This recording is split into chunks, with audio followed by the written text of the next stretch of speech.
Another common thread among everyone here, and even Lisa that had to depart from us, is don't be afraid to be unconventional. A lot of times what you want to establish hasn't been already put there. So don't feel like, oh, I don't want to reinvent the wheel. The favorite person that I'm following, they haven't done this yet, or they haven't posted this type of content, so that must mean that no one wants to see it. That might mean that no one's done it yet. You found your niche.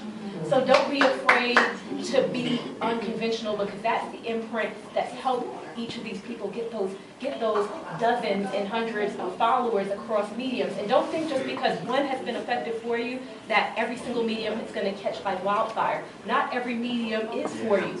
Figure out which medium is for you and go for it. I'm one of those marketers where, even though from a third-party perspective, it benefits us if you have more mediums, where it's like, hey, she wants 8 social media channels, I'll just charge her for each of them. Not every social medium is for you. Not every brand is that visual brand. Some of us are long-winded like me, where I like short stories. I might post a short essay on Instagram and pray somebody hits like.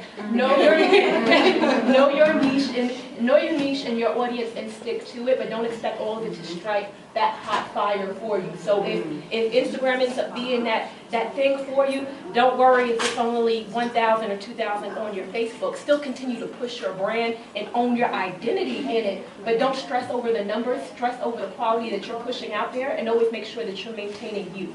That brings us back to the beginning of the conversation with rebranding. If you ever look at your social media presence and you don't see yourself and your reflection and you're seeing somebody else, stop and take a moment, a second, a month, a year, whatever it might take to find you before you even stroke another key.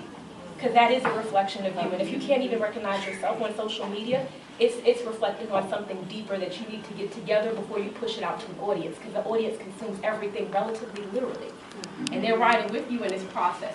So if you cannot identify yourself, take a step back, find yourself, and then push it out into the media. But like I said, when you do get out there, measure, measure, measure, and engage with that base that you're actually going for. Don't be afraid to break the mold and be unconventional. Be your brand. Your brand is your identity, and don't be afraid to change the atmosphere. A lot of these questions were involving, well, what if you're considered an urban brand? What if I'm trying to go the couture route? Sometimes you can't create your own niche. It is hard in the retail realm to tell them that, but you can actually cultivate it and break it, because each of these innovators up here, they've broken out and done their own. If there wasn't that fashion week that fit their mold, they created their own shows to be able to make it happen. They've had that reflection in the media of people that actually look like their neighbors when other brands weren't doing it. Don't be afraid to be that one, as long as you're holding on to yourself.